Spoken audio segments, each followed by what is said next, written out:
must remove God from the public square. That is a profound threat to our religious liberty, and I would note that it doesn't just extend to public acknowledgments. It also extends to religious liberty.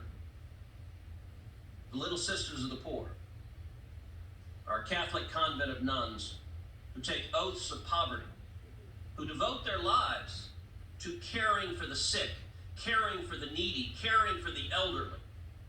The Obama administration litigated against the Little Sisters of the Poor, seeking to fine them in order to force them to pay for abortion-inducing drugs, among others. It's truly a stunning situation when you have the federal government litigating against nuns. The Supreme Court decided the Hobby Lobby case, another case routinely denounced by Senate Democrats. The Hobby Lobby case concluded that the federal government could not permissibly force a Christian business to violate their faith. It reflected the religious liberty traditions of our country, that you can live according to your faith without the government trampling on it. You know what this body did, I'm sorry to say? Senate Democrats introduced legislation to gut the Religious Freedom Restoration Act. Religious Freedom Restoration Act, when it passed this body, passed with an overwhelming bipartisan majority. Senate Democrats, including Chuck Schumer and Joe Biden and Ted Kennedy, all voted for the Religious Freedom Restoration Act. Democratic President Bill Clinton signed the Religious Freedom Restoration Act. And yet, in the wake of the Hobby Lobby decision, this body voted on legislation to just gut the protections for religious liberty. And I'm sorry to say, every single Senate Democrat voted to do so. Not a single one, zero, would defend religious liberty. Joe Biden has already pledged, if he's elected, he plans to initiate again the attack on the Little Sisters of the Poor.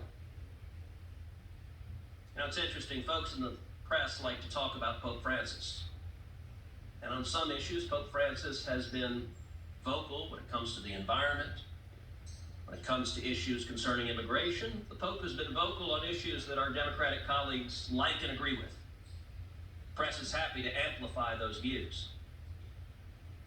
Somehow missing from that amplification is acknowledgement that when the Pope came to the United States in Washington, he went and visited the Little Sisters of the Poor.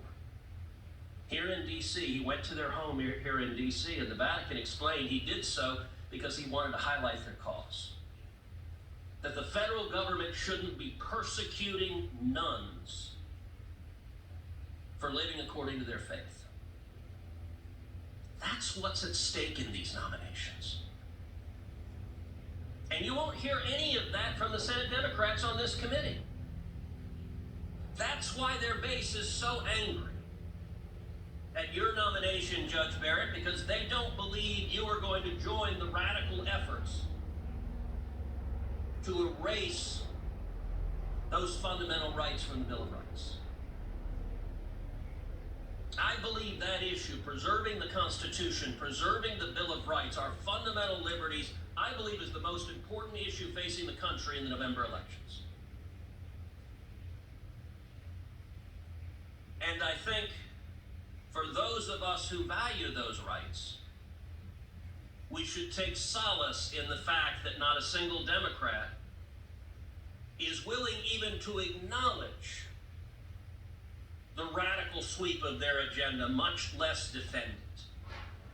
They know it's wildly unpopular, and look, right at the heart of this is a decision many Democrats have made to abandon democracy.